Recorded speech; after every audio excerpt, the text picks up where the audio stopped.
बेसहारा भटकता गौवंश आज हिमाचल प्रदेश की सबसे बड़ी समस्या बन गया है। जिस गाय को हिंदुओं ने मां का दर्जा दिया, उसी को बूढ़ी और बीमार होने पर सड़क पर छोड़ा जा रहा है।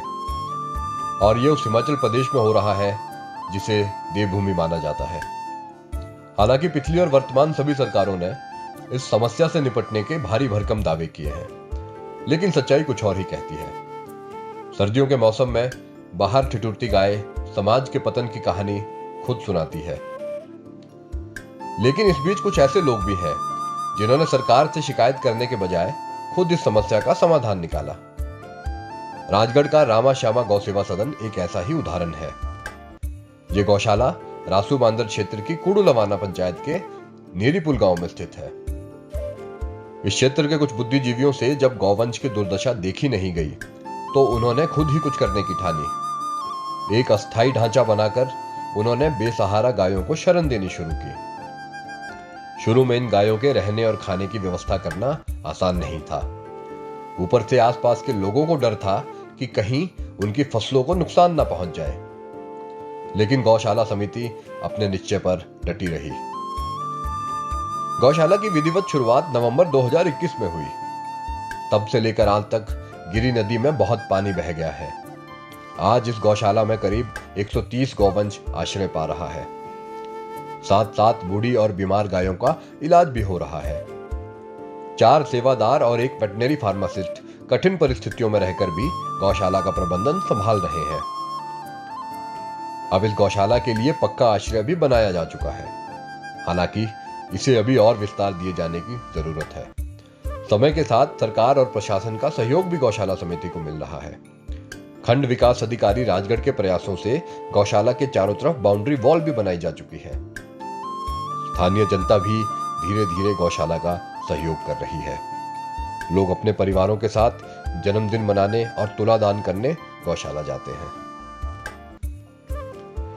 इन विपरीत परिस्थितियों में भी इस गौशाला ने यह सुनिश्चित किया है कि इस दुर्गम क्षेत्र में अब कोई भी गाय बेसहारा नहीं भटकेगी।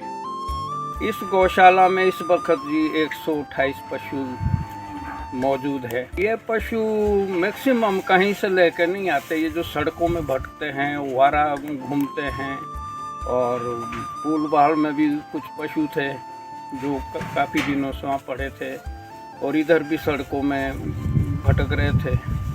ये इसी तरह से ये पशु इकट्ठे किएंगे। ऐसे कहीं से ये पशु ऐसे नहीं लाए गए कि जैसे लोग देते हैं, उनमें कोई पैसा मार्जन या शुल्क दिया जाता है। इस तरीके से कोई पशु नहीं लाते। के लिए चारा और चोकर, गुड़ बहुत सारा यहाँ पर आता है। बहुत सारे लोग दान भी करते हैं और अपने आप भी लाते हैं। जो ये सड़कों में छोड़ दिए, कई बार यहाँ भी छोड़ देते हैं। जैसे कि अब शाम का वक्त है तो सुबह हम उठेंगे तो यहाँ सड़कों में पशु नज़र आ जाएंगे, छोड़ देते हैं इस तरफ से भी। फिर हम उनको रख लेते हैं। उनसे बोलना तो हम यही चाहते हैं कि ये सबसे बड़ा एक हिंदू धर्म भी है, हिंदू की माँ भी है, और हिंदू की मान और मर्यादा भी है कि लोग ऐसा ना करें। ऐसा लोग ना करें, क्योंकि अगर हम इन माँ को ऐसा करेंगे, आप सोच लीजिए कि हम भी बच्चे थे तो हमने ज़्यादा माँ का दूध जो है 1 साल पिया होगा, तो ज़िंदगी भर तो हम गौ माँ का ही दूध पीते हैं।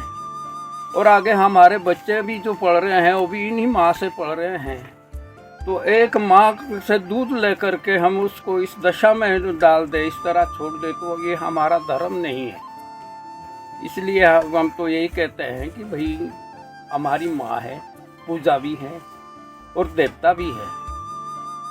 अब जब लोगों में इतनी अनजानी है तो क्या किसी को रोक सकते। सरकार और प्रशासन से हम यही अपील करना चाहते हैं कि ज़्यादा से ज़्यादा अगर जो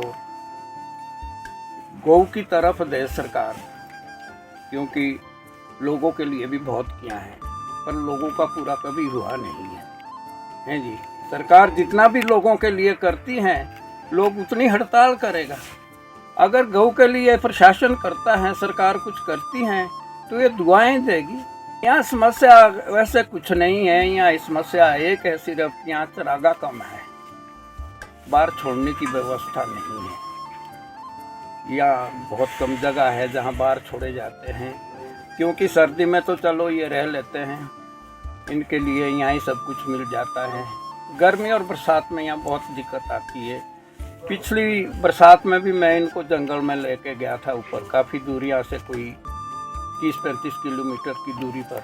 तो 6 महीने उस जंगल में लगाए, तो उसमें भी अब ऐसे दिक्कत आती है, कोई रहने की व्यवस्था नहीं है, शेड नहीं है। मैं 6 महीने खुद जंगल में रहा इनके साथ।